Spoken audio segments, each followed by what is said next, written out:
Is it on? Yeah. So, it's my third night in the Simpson. There's a couple of flies. I'm still on the K1 line, going up to the Q88 into Birdsville. Sat nav about 10 minutes ago, sorry, 10 minutes ago. 2-3 Ks ago said Birdsville Bakery, 130 Ks, champion. Who should do this? I don't know. Anyway, and I'm going to give you a walk around of my car and the setup. So many people on YouTube show the tracks and where they've been and all that. I'm not doing that because I can't be arsed. Anyway, this is my car, BT50.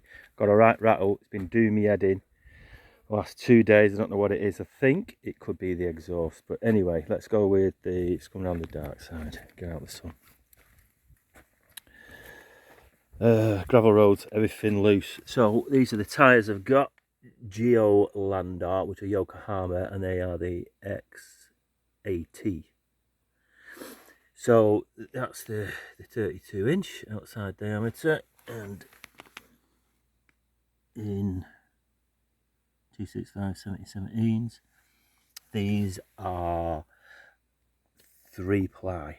Okay, guy that sold me these, what a great bloke he is, Bruce. At Bob Jane T-Mart, went to about 10 people on these 4-wheel drive specialists, blah blah blah. We know everything about wheels and tyres. They sell what you want. He just said go BFGs or get these, because these are the only ones with 3-ply on the walls, unless you go American, which BFG Goodriches are. Inside my car, not used it yet, the double bubble, you know, the twin piston thingy. You only use these to pump tyres up, not let them down. So, you know, whatever it is, you know what it is, you know, whatever else. So this is going to be a kind of a rundown of what I've got in my car. So I fitted this at Christmas. We are in August at the moment. That's a 25 BCDC D25, and I got the 1000 watt. Would I got a bigger one? Possibly, but then you got to upgrade everything. These are the cheap ass batteries a lot of people slag off. Can't remember what it's called. It is a 200 amp one, and I paid like $800. Been flawless. Everything's been flawless in this department. These are really good for leveling up for my rooftop tent, which I'm not going to do here. Try and find a level spot. Don't be fanning around with that in the desert. Spare tyre, ball of gas. I just use these clips from Bunnings, and I just screw them into the aluminium plate. It's 3mm aluminium. All of this canopy. The tray is from these guys. The tray's rated at 2 ton. The tray's rated at. Show you what I've got in the boot. Shit everywhere. So this is off the rooftop tent. The ladders. These are one of those Bushman like tyre seat step whatever. They're really good because I actually use that to put my cooker on. Yeah, go back round here actually. So in here I've got my food. So I've got rice and tins of tuna, you know, those packet 2-minute things. And in here I've got pots and pans and stuff. So basically these are for work. These just have all the tools in them. So, and I would normally have like a site safe bolted in the back where this is, because it is a working vehicle, not a toy. So in here I've got some tools. So I've got this charger and cordless drill and an impact driver, just purely because if I need to do things on the go, which I have done. Some of the tools that I think that you need, and I kept all my camping stuff in here. So underneath here is my stove. These one is the chair's very small. I've never actually used it. I used it once, but I just sit on the box because I'm only cooking. I sit in the car all bleeding day. This is a small, one of those little mini cook stoves as a backup. And, you know, I did use that the other day just to fry some, I can't remember what cuts on it, but it was something small and easy rather than pissing around getting the gas bottle out and stuff like that. What else can I talk about? So I've got 6 wheels and tyres. There's the spare, never been on, dirty as shit. Suspension, let's go to the front. So this is Outback Armour's suspension. Yeah, so it's rated. I put 135 kilos on the front, so whatever they're rated to, I don't know. I can't remember. And the rear leaves, they're set up for 500 kilos and they ride really well with all my tools in them. Kind of just see a bit of the Outback Armour. Yeah, can't fault them. I fitted them myself, just beautiful. Look, the way I look at it when you work on a car, if my electrical system fails, then I know, you know, where to look for, because I put it in. If the suspension, like, because of this rattle I've got underneath, I checked the suspension, you know, yesterday, today, I even jacked it up today, and I know where it bolts on and where the nuts are and stuff like that. I know it sounds stupid if you know all that, but if you don't know all that, and then you hear rattling, you think, oh, what can that be? But if you bolted it on, you know what nuts and bolts you've touched, and you know which ones you haven't touched. Just need to get a drink of beer. Long video for YouTube. The car is scratched to shit, but who cares? I don't. King's fridge. Whew, King's again. What are you doing? Oh, it's just awesome. Can't fault it. I had one, and on the temperatures, is it down there somewhere? Two and a whatever, minus whatever. The temperatures were reading incorrect, but the fridge and the freezer were working perfectly. And they just said, oh, we'll just get you a new one. Anyway, it took a few weeks, and I got another brand new one straight in the box. Boom, there you go. And I can't fault this. This is done. So I left Brisbane, so gravel roads just to get to Birdsville. And once it was at Birdsville, I thought, oh, I'll just go down the Birdsville track, which I did do, and then the Unadata track to, Birdsville to Marie, then Marie, I can't remember. It's a long day, 8 hours driving again. Where did I go? Oh, stayed at William Creek, and then I went from, stayed overnight at William Creek, and William Creek to the Pink Roadhouse at Unadata, and then I went from there, went the wrong way, went to Dalhousie Springs rather than Mount Dare. But anyway, Dalhousie Springs, then back up to Mount Dare. Stayed overnight at Mount Dare, back down to the springs, had a little bit of a swim in the springs. Then I started to do K1 line, and it was just a mission because the rooftop tent was just flapping itself around, and I thought, oh, I'm here to have fun. I don't want to create a mission out of it. Car was fully prepped, but I wasn't prepped with a rooftop tent. But you know what I mean, we're trying things out. So anyway, I probably did about 10Ks. Met up this bloke, he said, it's really chopped up, mate, what a mission. He was in a Land Cruiser, 79 or whatever number it is, I don't know. And he just said, mate, it's up to you. He said, but they found it a bit of a shit show. So I turned around, and there's a group of lads who I'd chatted to at Dalhousie Springs, and they just sort of like said, oh, where are you going, mate? It's the wrong way. So I said, look, he just said it's a shit show. Sure enough, you know, 15 minutes later, as I'm heading back down the track, I can hear them on the UHF. Oh, this is a nightmare, chopped up. It'll be people with trailers, it'll be people won't be airing down. And I thought, yeah, made the right decision. Some kind of salt flat. great looking at them. It's just a shame some knobhead decides to churn them up. You know, who gives a shit about them in the future? Nobody. What else do I need to talk about? So I've done I bought the wheels as well. Just get steelies. If they might be slightly heavy, but if there's an issue, just beat shit out of it with a hammer and you should get a sealer bead. Rooftop tent. Pluses of it, I'm not on the floor with the Derek the Dingo and all the other nasties that you have. It's a June one, and I must admit it's really nice in it. It's fairly easy to set up. I'll just do a little extra video on that. The only downside is when we was at the Mount Dare, holy shit, it was like a sandstorm.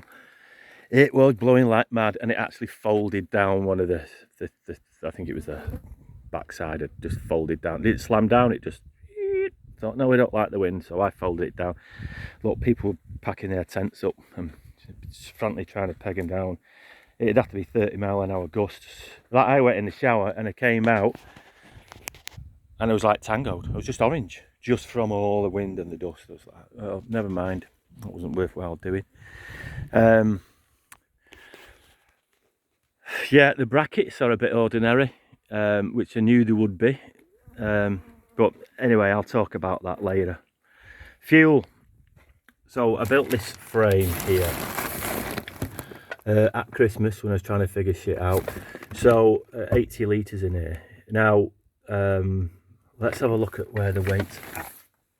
So that box holding the fuel runs in line with my toolbox, which is...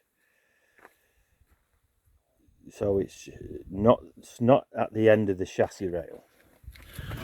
There's the chassis rail there, and if we come up, which is kind of about here in the tyre, so you know, I'm keeping as much weight as I can over there as you can in these things. So I've only actually got the tyre, which still isn't past the tow bar anyway. So what I put in this car with weight is what I would carry on a daily basis anyway. I wouldn't carry the fuel, but I would have my sight box here with all my cordless stuff in it. So I brought 80 litres and I put 40 in, and I'm just shy of half a tank. It says 130 k's to go to the bakery, but I don't know how far that is. So I'm going to chuck another 20 in, and I'll leave 20. You know, I'll just run it to whatever, and I'll leave 20 in there just in case I get an issue once I've left Birdsville. And ironically enough, the fridge freezer is at the same distance. So I've hardly got anything over the overhang. A tyre, aluminium ladder, spare. Get the tow bar. Something I learned, a lot of people will put attachments in these, and they'll also put, like, you know, these shackles ready for recovery, and they'll do it on the front, and I'm like, what are you doing that for? Something jingling around, and all it'll do is work its way loose, just like everything else did, just like that antenna. Never busted its arse all down Birdsville. Everything's dead, shaking its arse at me. Let's go in the car. So before I did the tracks, I had this another King's whatever fridge it is. It cost me like $230. These beers I put in here, I switched this off 3 days ago, and these beers are still cold. They're not ice cold, but they are still cold. And I put, you drink it, put it that way, and these are the godsend. These are yoga mats from Kmart. They're like $9 for a roll. I don't know, what are they, like $7.50 wide by 1800 or something, maybe 900 wide, I don't know. So I just put them in between, because the cans do burst. Don't matter what you think. And this little bit is for chocolate. But yeah, I've had cans, so that is amazing. But because I've been doing the whoopie doops, I know cans are going to burst, so I put that in it. But they're still cold, so I just throw a couple in the freezer now.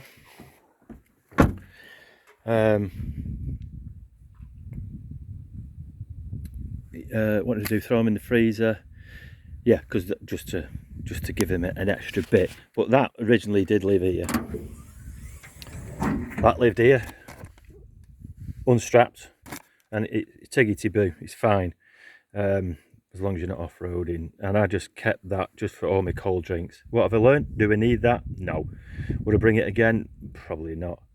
But it's still a container to put your drinks in, because you still need beer when you're in the middle of nowhere. But it's also a backup fridge and a freezer, so if this shit the bed, at least I can put my food in there and keep my food frozen. Let's get rid of what I've got on charge here. This phone, sat phone. I'm not over impressed with it, but it is what it is. I bought another King's, one of these. I've got another one. I've got a more expensive one. You know, these jump stars. But I just charge phones up off it when I'm in the rooftop tent. So the freezer, you see, I just put those beers in it, and these are just steaks that are frozen. You can freeze beans. Look at that. I've got a packet of beans. And then these are just all so it's a Kmart, whatever, what do they call these, vacuum sealer, and that's a chilli that I'd made. And I've got another one with potatoes in it and just shitloads of steaks. I mean, holy crap, half a cow in there. And then here's the beer. I bought these sausages, I've never eaten them. I don't know whether I want to eat them, because you've got to dig your own hole when you have a poo. So you can look at that, gone. Another one broke. I'll stay in there, drink that tomorrow. So all I could smell was Red Bull when I opened this, so I thought, oh, time for a Red Bull drink, because the can's gone and the lemonade's gone. Anyway, put my wrap star back in. Oh, yeah, I'll just show you that as well. So this has been built amazingly. So it fits one of these socket sets from Super Cheap Auto. They weigh a ton anyway. And down this bit is my recovery hitch thing, you know, what you put D-shackle on, the packet for that. And then all my recovery gear is here. I just bought XTM one, and I put it in a work bag. There's one of those things from Super Cheap, whatever, 4-wheel drive Super Cheap again, you know, King's thing, just because it was $39. And my airlift jack, which I used today, very dangerous thing, just be careful out there.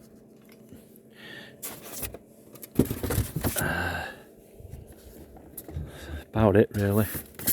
Solar panel on the roof. My voltage has never gone below 13.1 on this trip. So the car charges, everything's used off the car on the way, and then the battery kicks in at night.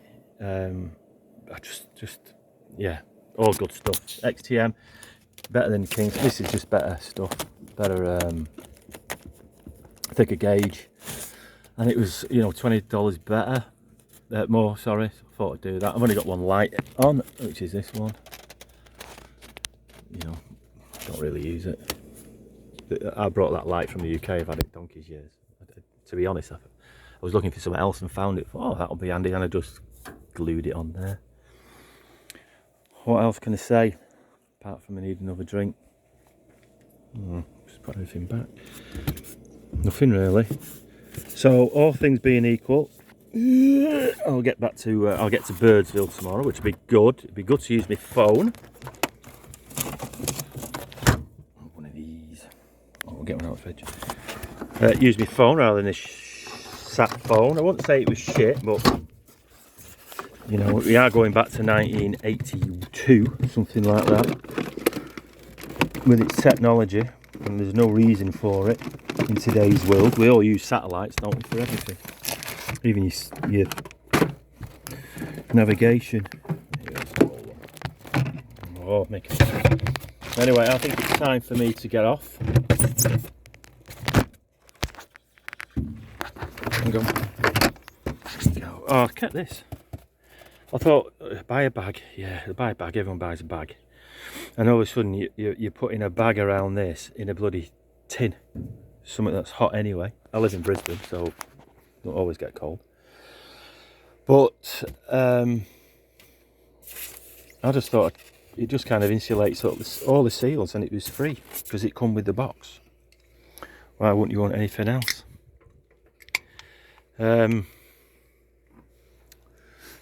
yeah, not much else to say really. I've got a run winch which I've never used. Got these spotlights which I've never used. They did come loose. Bull bar was from, oh, I got it from, it's Jungle 4x4's one. You know, it's a bit ordinary, it's not brilliant. I've got these corner pieces which I haven't put on yet, because when they sent this to the dealer near Christmas, they sent the one for the Ranger, not for the one for the BT50. So it's all the same, apart from a couple of little superficial things and these corners which the Ranger don't. The Ranger, you know, wings stop here. And I sprayed it in the, whatever you call it, bedliner stuff. And obviously I didn't have them to spray, so I'll just put them on.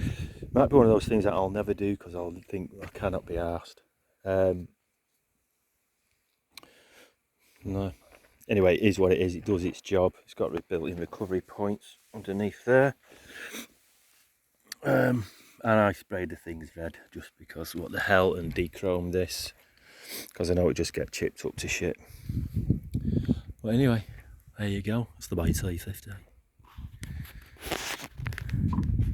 Cheers, and I'll be seeing you.